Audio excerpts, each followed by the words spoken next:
Welcome to Charged Up Studio Live, where small business owners get charged up for success.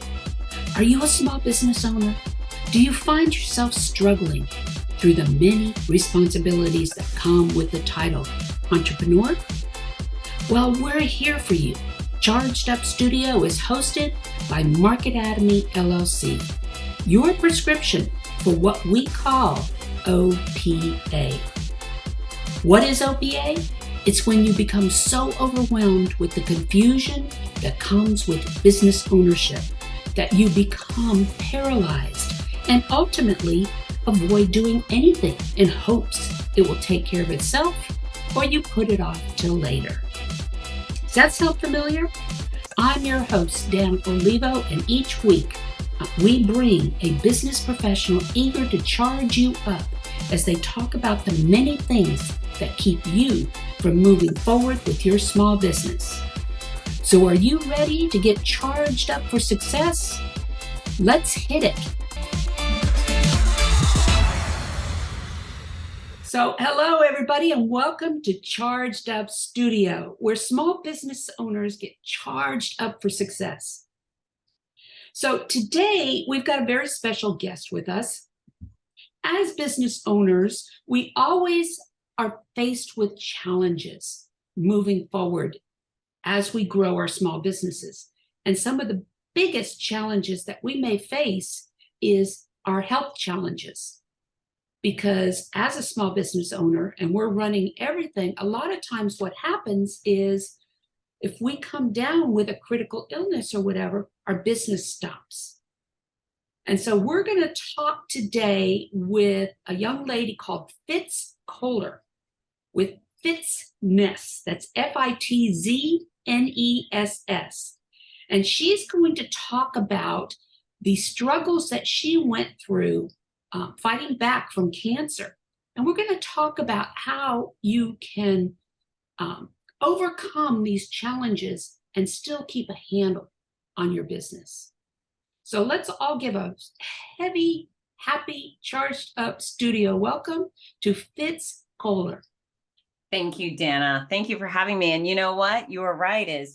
As the queen of Fitzness, as I am, if I went down in a ball of flames, so my business would have. But instead, during cancer, instead of my business crumbling, I tripled it. I tripled the size of my business. I'm so proud of the way I handle things, and I'm hoping to help others figure out the best path forward whenever illness or injury will strike. So what do you attribute the increase in business to? What's one of the main things you attribute it to? Hustle, determination, stubbornness. I was on a very public stage when I was diagnosed, and I went from a woman with very long hair to a woman with no hair, never wore a wig, and people saw me out working my I was hustling, right? You can say you're working your ass off, okay? Yeah. Thank you very much. Yeah, and so I know that I am a beacon of health and happiness. That's my business, is to help others live better and longer by making fitness understandable, attainable, and fun. And now I had no choice but to be public about what was going on with me. Even if I had worn a wig, people would have known it was, I looked different. And if I showed up bald, people would have asked, what the hell is going on with you? So I had to make this public statement. But instead of playing cancer's victim, I kept my health hardships to myself, and I put on a happy face, and I continued to do what Fitzness is supposed to do, which is uplift others and guide them towards healthy lifestyles. And I never got on social media and said, oh, woe is me. Look at this thing went wrong and I'm so sick. And I was so sick. I was sleeping on hotel bathroom floors before getting out and announcing races with 30,000 people in the audience. But I continued to be who I was, what the public needed from me. I remained uplifting, bright, energetic, Fitz Koehler. I kept things positive. I suffered in silence, at least out of the public view. And so they had this lesson learned in resilience and commitment. And then when I was done, all the suffering was done, and really suffering. Well, the reason I didn't reveal my suffering was it wasn't beneficial to them. Right. So my role for them is to lift them up and make them healthy. Complaining about my hardships wasn't going to lift them up. In fact, it would have done the opposite. But after it was done, and I didn't want pity. That was the other thing. I'm not someone who wants any pity at all. So I figured I'd just shut up. I'll tell my family, my doctors, anyone who needs to know can know, but nobody else did. And then when I was done, about 5 months later, I published this extraordinary memoir, My Noisy Cancer Comeback, and I revealed the truth. I got into the nitty gritty, gory details of what actually was going on. And so lots and lots of people bought the book, and they were like, wow, I had no idea that was going on. And I think for some of those people, they identify with me a little more. I mean, it's, as a fitness professional, I would get on stages, and I think some people would look and be like, thin blonde woman, she doesn't know what it's like. What does she know? Even though I have a master's and all this experience, I think people looked at me skeptically. And then when I would say something like, oh, by the way, I used to be overweight and I used to have an eating disorder, then you could see people soften up and think, gee whiz, maybe I do like her. Well, maybe. Yes. And that's exactly what it boils down to, is being able to tap into what they may be feeling. Can they identify? Yes. I definitely think cancer my experience with cancer won people over for me. And I certainly wasn't trying to do that. But even on a local level, there were some local moms at the elementary school or middle school where my kids were. There were some moms who specifically, I would say hi and they would ignore me. And I want to be friends with everybody. I mean, I feel like we can all win and we can all be nice. And I was intentionally ignored before cancer. And then once I showed up to, soccer match, bald or whatever, interesting, those moms would be like, oh, I just want to let you know I'm rooting for you and you're the bravest person I know. And I was like, really? Yeah. How come you weren't nice before? But whatever, we always, I'll take the good with the bad. So yeah, I think just being resilient, people respect it. And then people could identify with me and think that for some weirdness, my weakness worked. Yeah. And I think being vulnerable is key to attracting those audience members, or attracting clients or anything like that. That vulnerability puts you at a level that they can associate with, rather than you coming in so high above, what they can experience, as far as that's concerned. So yeah, I just, I had to do that on my terms. When I was sick and going through it, I didn't have the capacity to handle other people's grief and pity for me. So I kept it a secret. But when I was done being sick, then it was okay to be completely honest and forthright. And, fortunately that my hardships are serving others benefits, and that's the way it should be. No, definitely. We talked before, and I did not go through cancer or anything, but I did go through a life-altering situation down in Brazil that ended up laying me up for probably it was 6 weeks down in Brazil. I couldn't do anything. Wow. And then for the next year, a lot of surgeries, and things like that. But what I found, and this is probably part of what you fought as well, is I didn't want to use what had happened to me to attract attention to me. Yes. I didn't, because I didn't think it was right to do that. Right.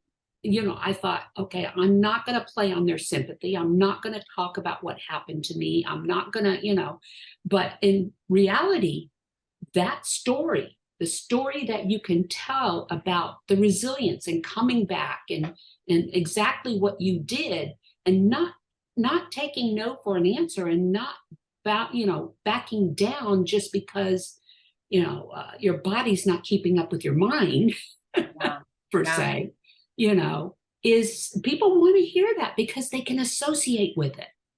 Yeah. So it's interesting. I mean, I've worked for so many cancer causes throughout my career, throughout my life. I'm always trying to help others, and we've all lost people to cancer. But second I was diagnosed, not one pink ribbon. I will not wear a pink ribbon. I've never worn the shirt that says cancer warrior. You know, all the cancer girls and cancer guys have these cancer Yeah. shirts. And Yeah.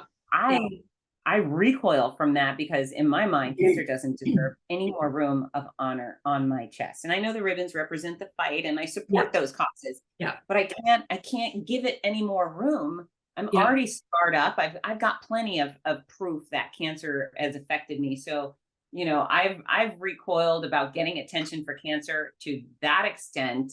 But yeah, I also I ended up writing these books because at some point I just thought, okay, well, how do I not help? How do I not Yeah. help?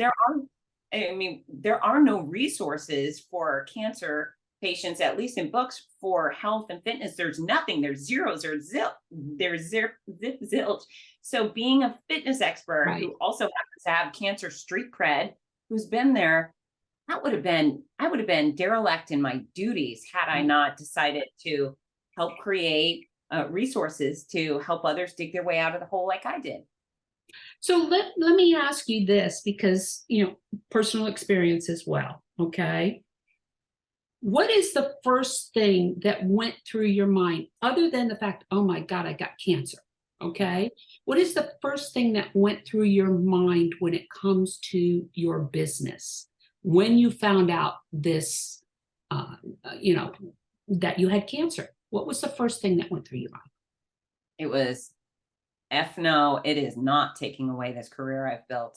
It is not. I mean, I've built my whole adult life, but you know, those opportunities that I had, my race announcing, my keynote speeches, those are coveted positions. They are coveted positions on incredible stages that I rightfully earned. And I was not going to let cancer take those things from me. And the reality is, if I would have taken a year off or a year and a half off, because I had 15 months of chemo with the surgeries and radiation built in, if I would have taken that time off, people would have understood.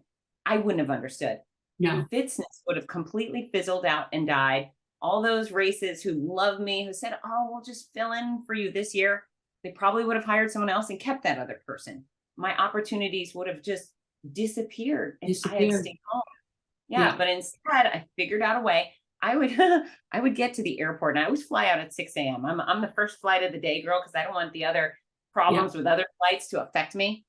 Yes. And so my husband would bring me to the airport and we would walk up to TSA and I'd be standing there bald. Can you imagine watching your bald, gray, glossy-eyed wife stand at the gate of TSA to disappear off into another state sicker? And I was so sick. I was violently ill for a very long time.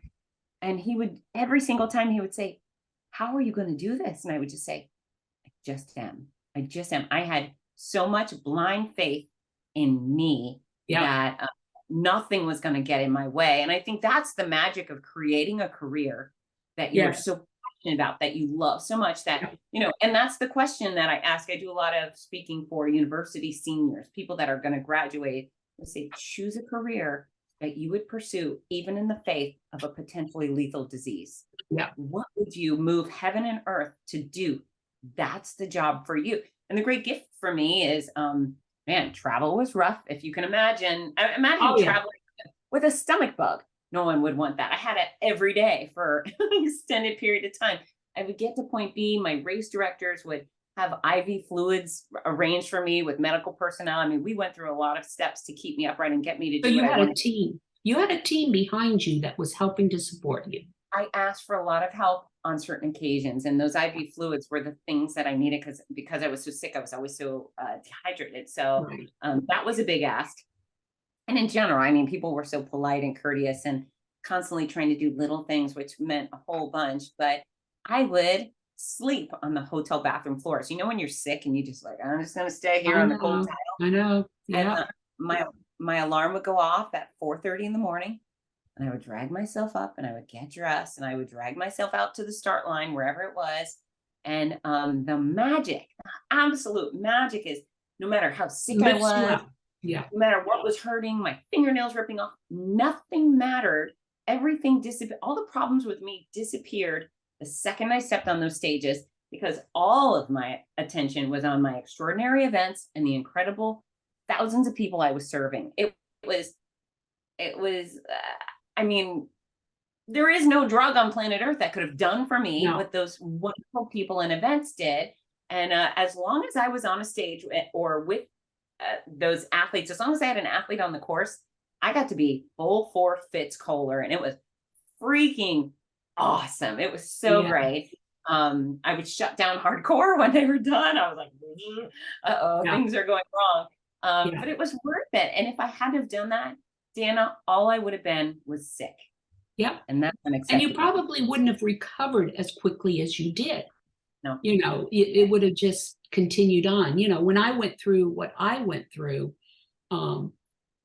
what happened was physically, I knew I'd get back.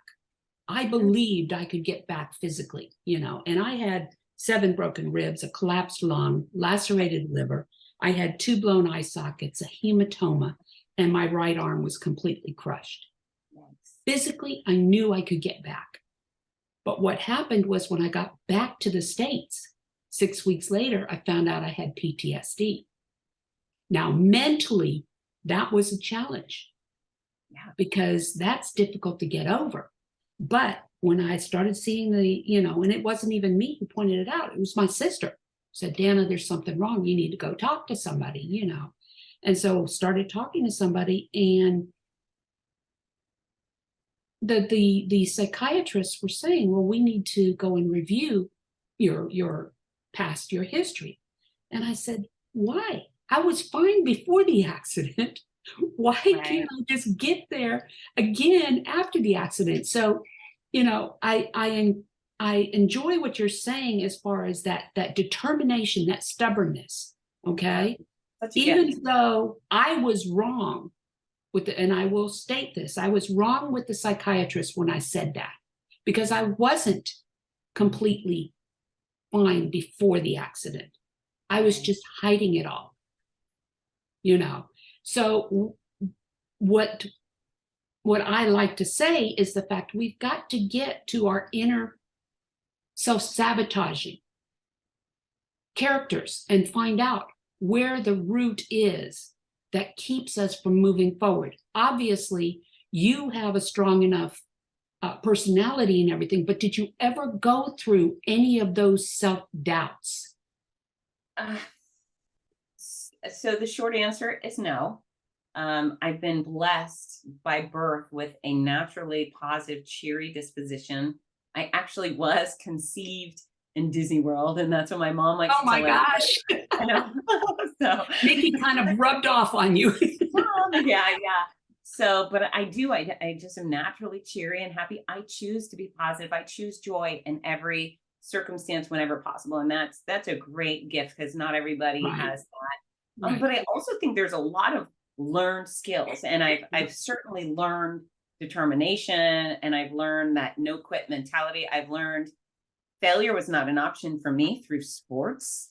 And I did a lot of coaching, and I'm very human. It's interesting. Sometimes I'm so bold with my presentation about this, where people think like, oh, she's magic. She's a magic woman. I am very human. I cried almost every day. Every time they poked me with a needle, I cried. Every time I walked into a hospital, I burst into tears. I had a lot of sit in my bathroom and cry moments, but I would also let it out and then say, okay, Fitz, dry it up and go get on with life. And it was a lot of self-talk. I had one particular freak out in an MRI machine, and anybody else who is claustrophobic will understand. For breast MRI, you're not just on your back. They make you lie face down, and they clamp you in by your boobs and pin you down. And it was more stress than I can handle, all on top of the fact that I was just told, hey, you have cancer. Hey, you're starting chemo. Hey, you're going to go bald. All these things building up. And so they shoved me face down into the MRI machine. And I lost it, man. I am type A. I'm pretty controlled. Screaming, flailing, kicking, get me out. It was get me out of here. Get me out of here. Yeah. And so I come out, and now the MRI, who used to be nice, is now yelling at me. She's like, you need to get back in there. And I've stayed late for you. This is on my extra time. I'm doing this for you. And they will not start chemo for you unless you get back in there. And so trying to stop hyperventilating. And so I pull my hair up and I take off the socks. I'm trying to like get all the stuff that would make me feel even more claustrophobic. But shoved me back in the machine. And I have never used so much willpower in my life. I used to be a competitive kickboxer. Yeah. And that was not scary to me at all. That just seemed like a fun time, but there I was. So she shoves me into the machine. And so the psychology, that's really where my mental health kicked in hardcore, because for the 45 minutes, I kept telling myself, I can put myself back there. I kept saying, okay, you can do hard things. You used to be a full contact kickboxer. You've raised 2 great kids. You've built an international business. Like, I kept listing things in my head that I had accomplished and saying, you can do hard things. You can do hard things. And I mean, like a lunatic, I was saying in my head, but eventually I'd said it enough that 45 minutes was over. Yeah. And then I kept that mantra, I can do hard things. And I eventually said it enough that my 15 months of chemo and surgery and radiation was over. But I got in there. It wasn't easy. No, it's not. These are skills that people can learn. You can coach yourself into being tougher, braver, more resilient. It's, again, I've got a cheery nature, and I acknowledge that's a gift. But all the other stuff, it's very learned. It's a decision every time. My husband is one of those cheery people. He always looks at the other side of things, and so he keeps me on par as far as that's concerned. But I know exactly what you're talking about on the MRI, and being face down. I went through a biopsy and had to do that, and face down, and they're working underneath you, and I'm sitting here thinking, oh my God, Barbaric. Like, well, how does this happen? It is. Bizarre. It is. But, it's really, it's challenging, and it's, I don't know what word to use while you're going through it. It's not scary. I don't know, but understanding that there is a time limit. Like you said, 45 minutes. Right now, I go through every Saturday, I go through what's called electromagnetic training. Have you heard of that? Electromagnetic training, whereas you're strapped in like you're the Borg from, Okay. So you've got you got this vest and straps and everything. And you're strapped in like a huge TENS machine. All right. And they pulse different areas in your body. Okay. And while they're going through this, you're actually exercising. 20 minutes is all it is. And it's like 4 hours of working out. Okay. And I keep telling myself, 20 minutes, and I'm watching that clock because I hate working out. Okay. But 20 minutes, I said, I can handle 20 minutes. I'm telling you, I get the best workout I have ever gotten in that 20 minutes. It's really so right there. This is interesting. And I'm a part of the running community as a runner and as a professional. And, that marathon distance, most people who show up have trained for it. They're properly trained. Exactly. The hard part between point A and point B is not what their body can do. It's what's going on between in their minds. It's that constant, okay, my knee hurts, my back hurts, I'm tired. Keep going. What gets you to put one foot in front of another? I think those are the same skills that I used in cancer. And then when I was done with cancer, I had some really interesting athletic experiences immediately after chemo, which were kind of funny. But just over a year later, I ran my first marathon. I ran the Boston Marathon, and I was invited to do it for charity. And I'd never run a full before. I never wanted to. I was satisfied with halves and shorter distances. But when the invitation came in, first I cursed the guy out. I was like, F you, stop inviting me for this. And then I thought, well, you know what? I mean, it can't be harder than cancer. So fine. So now everything I do is compared to that. Like, what will ever be hard again? What will ever be scary again? The only thing I can imagine is if something happened to my children, I would be terrified. Other than that, I'm fine. Life is good. Onward. Yeah. No, that's exactly it. Exactly it. So what has been the easiest and hardest parts of your business? Oh, gosh. Well, the easiest part is my enthusiasm for what I do. I am so desperate to help people. I love helping people live better, live longer. I love it when someone calls and says, Fitz, I've lost 100 pounds, or Fitz, I'm wearing these jeans I feel great in, or Fitz, my back doesn't hurt anymore, or my knee doesn't hurt. So I am internally motivated to help others. And it's so rewarding to me every day. The positive feedback comes back when someone's doing better, and I feel like a valid person. So that's the easiest part. I would say the hardest part would be the things that don't fall within my wheelhouse. So I filed and successfully filed 5 trademarks. Yeah. Yeah. Not like filing trademarks. It's a pain in the can. And it's just like stuff like that tortures me. I'm finally becoming a much better negotiator. Negotiating, talking about money used to feel really uncomfortable. Now I enjoy it. You know what, Dana? One of my favorite things to do, it's a hobby now. I love invoicing. I just think it's fun. It's a sign of success. Someone has agreed. I was going to say it's the idea that that's money I've earned. It's coming in, you know. But do you ever find yourself, because of the of your attitude of wanting to help people and things like that, have you ever found yourself to a point where you're discounting what you're bringing to them? I have done that, and I've done that to a fault.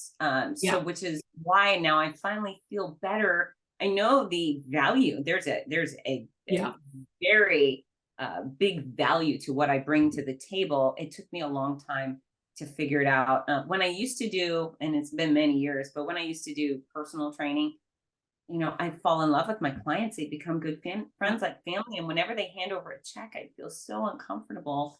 But I feel so wonderful now that I've learned that I make a living helping other people live their best life. I think there's a great value to this. When I show up at a race, you know, they have to invest a significant amount in me, but not only do I make the experience exponentially better for the athletes, those athletes are going to have a great time. They're far more likely to re-register for the same event the next year because I help them have fun. People fly around the country to run the races just because I'm announcing. So I know there's a value. I'm being there. Maybe you're paying me something, but I believe strongly that you're profiting off me way more than you're paying me. And so, I think when you're doing ethical, honest work, it's okay to be financially rewarded for it. And I'm finally there. It took a long time, Dan. Well, a lot of small business owners, they do undervalue what they bring to the table. And it's important for them to take stock in what it is that they do bring, and price it accordingly. And don't be afraid of putting it out there and you know, collecting the money. It's critical. So I've learned 2 things: that if you don't charge enough, people won't take you seriously. That's true. And if you charge too little, people won't take you seriously. Oh, well, that's the same thing, right? They won't have value. They'll think your product is cheap. It's interesting how many people are writing a book and selling it for $1.99. Well, who wants to read a $1.99 book? Sorry, no, thank you. I mean, clearly it's priced at its value. What if you wrote the best book and you charge $1.99? People look and they're like, okay. Well, it depends on what the purpose is behind writing the book, first of all, and second, will people read it? If they look at the $1.99 book, do you think they're going to read it? Yeah, I mean, I've got books that I have read, that I have written, but they are more informational, and they are used as a branding tool to hand out at meetings and talks and things like that. I think it's more valuable to give a book away than to say, give me $1.99. Yeah, exactly. And I give books away like crazy. Yeah. So how now you did talk about how while you were going through your cancer and everything, it increased tremendously, the revenue, right? How has it changed since you've gone through your process? Business is booming. I mean, I think my career was, I know it was growing as cancer hit me in the face. You know, it's like, there you go, you and all your happy success and noisy success. But I kept pressing forward, and, you know, from the race, point of view, I kept having fun, and maybe more people were curious about the bald announcer. Like, what the heck's going on over there? Why is everybody having so much fun with the sick one?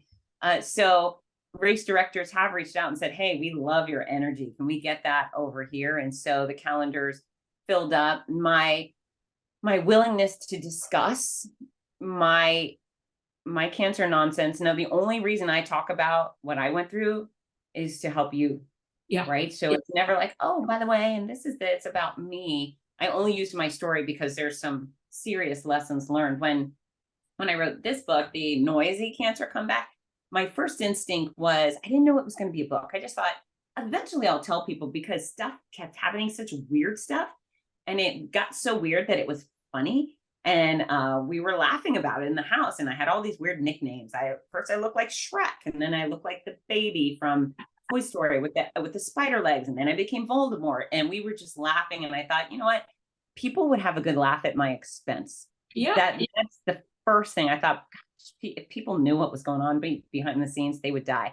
And then it hit me that you know, I still am who I am with this help people do better, be better thing. And I thought, there's some lessons here that I can share that will help people do better and be better. The perspective, passions, positivity, right. I can do hard things, which has become like a big mantra.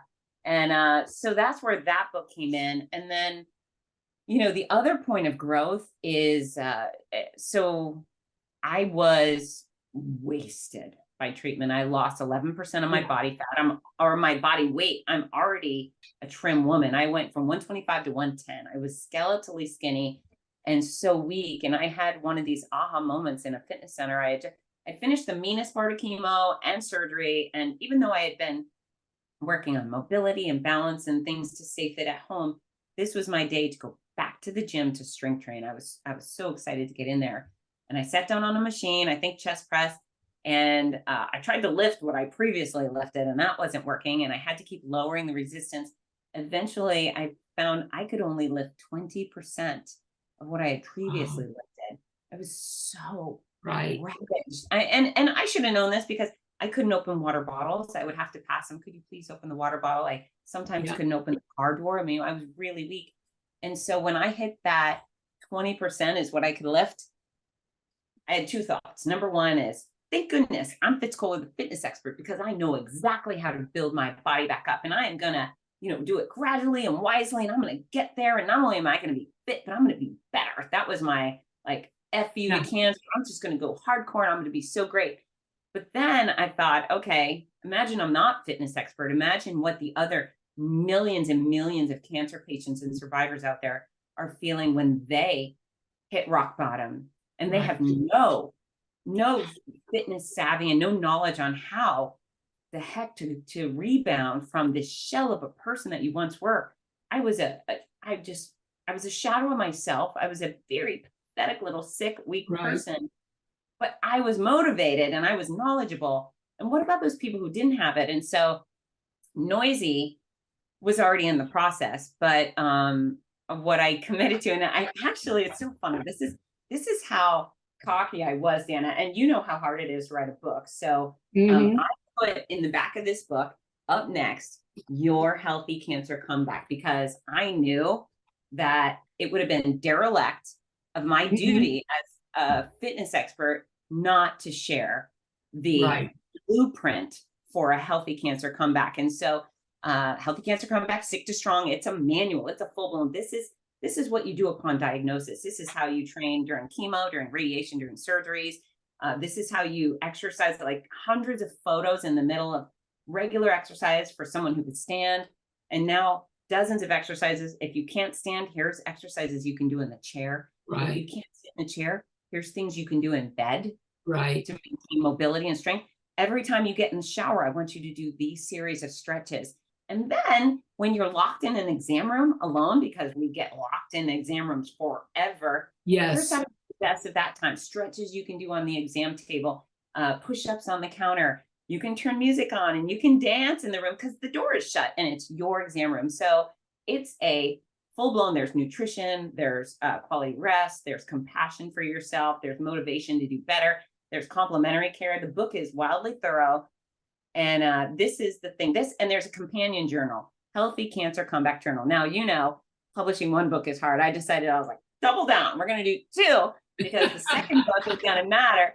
And it's a place for people to document not only all the details about their diagnosis, their treatment, their scans, their plans, but then prompts about your family and your friends. Who's your best shoulder to cry on? Who brings the best home cooked meals? What is your nickname for your port? What celebrity do you look like bald? And then the back half of the book is daily fitness logs. And so you can put in all the details of your training, track your progress, when you go to sleep, when you wake up, how much water you're drinking.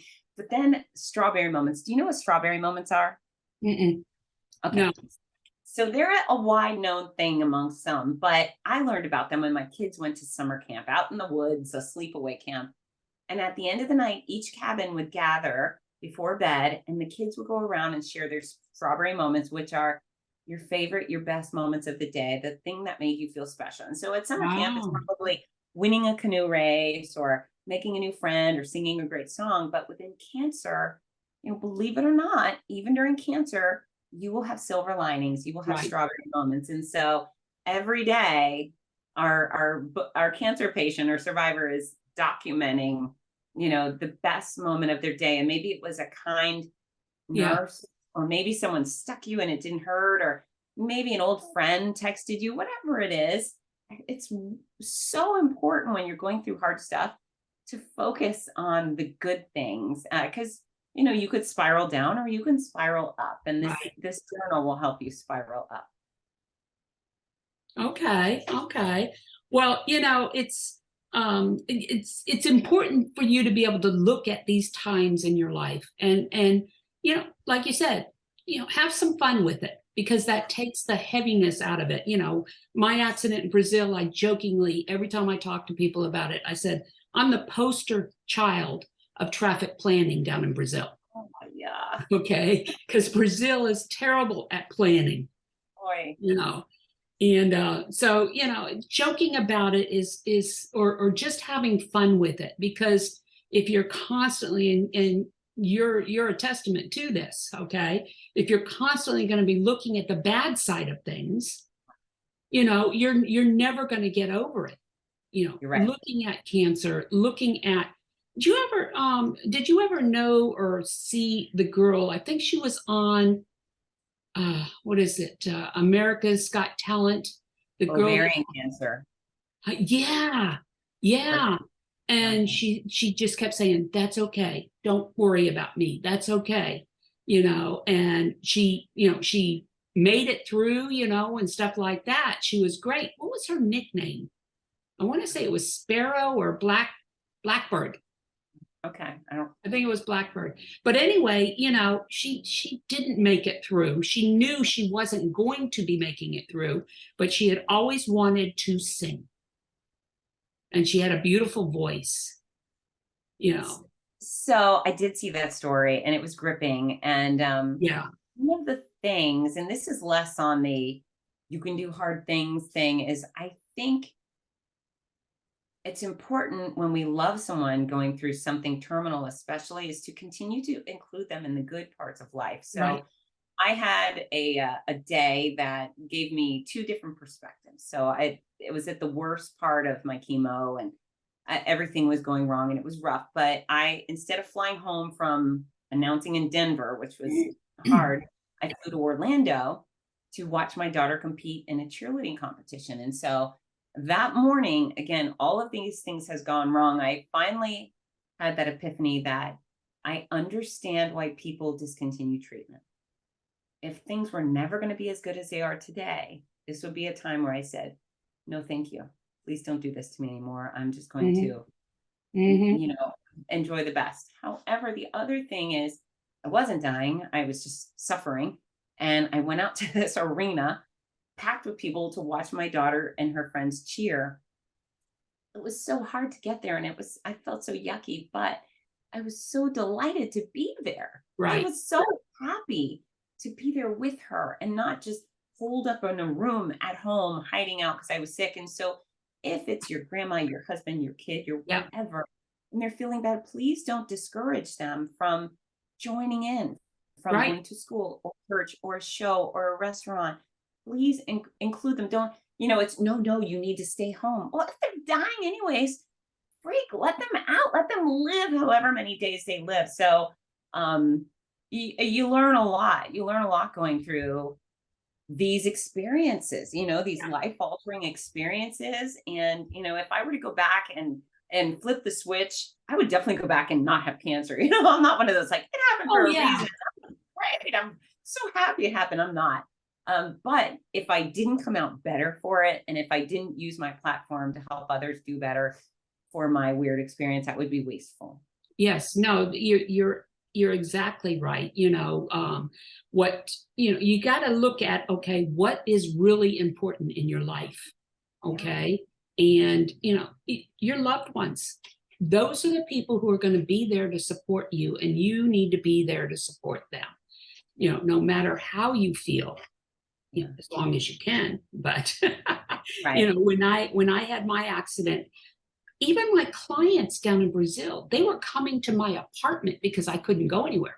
They would come to my apartment to do business because they wanted to continue doing what they could do, and things like that. So that was, and I'm laid up on the couch and on pain medications and sleeping pills and all this. Well, Dana, you must be so great at what you do, because all of these people still had value in you and your professionalism at your worst. It speaks volumes. I'm telling you, they were coming to my apartment. It was amazing. It was amazing. So we're coming up on the end of another session here with Charged Up Studio, and I've really enjoyed talking with Fitz here, and I hope everybody else has. Any advice that you want to give others who are considering entrepreneurship? I 100% recommend it. I think it's noble and an American right. If you're here, that freedom thing. I love the freedom to choose. Yeah. Pursue your passions. For many of us, there is not a cookie cutter career for us to go apply, fill out the application and get our dream job. Right. For me, it did not exist. So I had to create a career. So yeah, live that free person's dream. And if you're so passionate about serving people in a certain way or creating certain products, do it. Know that it's a never ending experience. It's 24 hours a day, but hopefully you're so fulfilled by it that it's worth it to you. And ask for help, right? Read books, look at YouTube, listen to podcasts, get as much information you can, because one of the reasons I speak to young professionals and students is that I don't want them to have to remake my mistakes. So you'll make your own stupid mistakes. Just don't remake mine. So learn from the people around you that are providing these great resources full of information, and commit fully, be prepared to pivot and do maybe what you thought you were going to do evolves into something else. But hey, I'm giving 3 cheers to all the entrepreneurs out there, because I'm so grateful I chose that path for me. And I wish you tons of success in yours. No, definitely. So can I ask you, how are you doing right now with the cancer? You in remission? What? I am 100% healthy. I'm possibly, other than dinged up, I got some scars. I think I'm healthier than I've ever been. And I finished chemo in May 2020. So I still take a daily pill to keep those cancer cells at bay. But I'm 100%. I am the living example of you take good care of yourself and make good decisions, then you can easily move past cancer and be whole again. No, that's wonderful. Well, I'm really glad that you were able to join us here, Fitz. Do me a favor and tell our audience members how they can get a hold of you. Okay. Thank you for asking. So a couple of ways. So fitzness.com is my home base for everything. That's FITZ as in zebra, NESS, fitzness.com. It houses tons of free resources for you. So if you want to lose weight or build strength or gain flexibility, it's all there. I also have my books available at fitzness.com now. The Cancer Comeback series will be available wherever books are sold. But I prefer you to come to Fitzness because I sign 100% of the books that leave my office, and I send a free gift and I package them in a very fun, pretty way, make sure all of my readers feel special. I have online courses and more materials to help you do better, be better at fitzness.com. I'm also on social media at Fitzness. So Instagram, YouTube, LinkedIn, Facebook. And I love followers. We all love followers, right? And I hope to use my channels to help, again, make you smarter and more capable of all of the goodness in the world. However, beyond followers, I prefer friendship. So please reach out and say, hey, I heard you on Dana's podcast.